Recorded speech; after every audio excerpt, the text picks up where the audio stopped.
I would encourage people right now watching this, if at least 3 people have asked you how to do something, there's probably a business right there. And here's why. Number one, they see you as someone who is successful in that area. They wouldn't be asking you for your advice otherwise. Somebody asking for it says that there's a need out there too. So you're a perceived expert. There's a need in the marketplace. There's a business model there. But Richard, I didn't realize that until the third person asked me. And then I finally said, you know what? They're not just being kind. Maybe they're literally wanting to know this.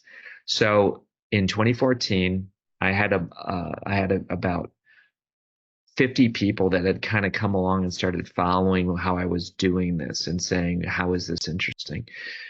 Then I said, you know what, on a webinar, I said, look, you're all here.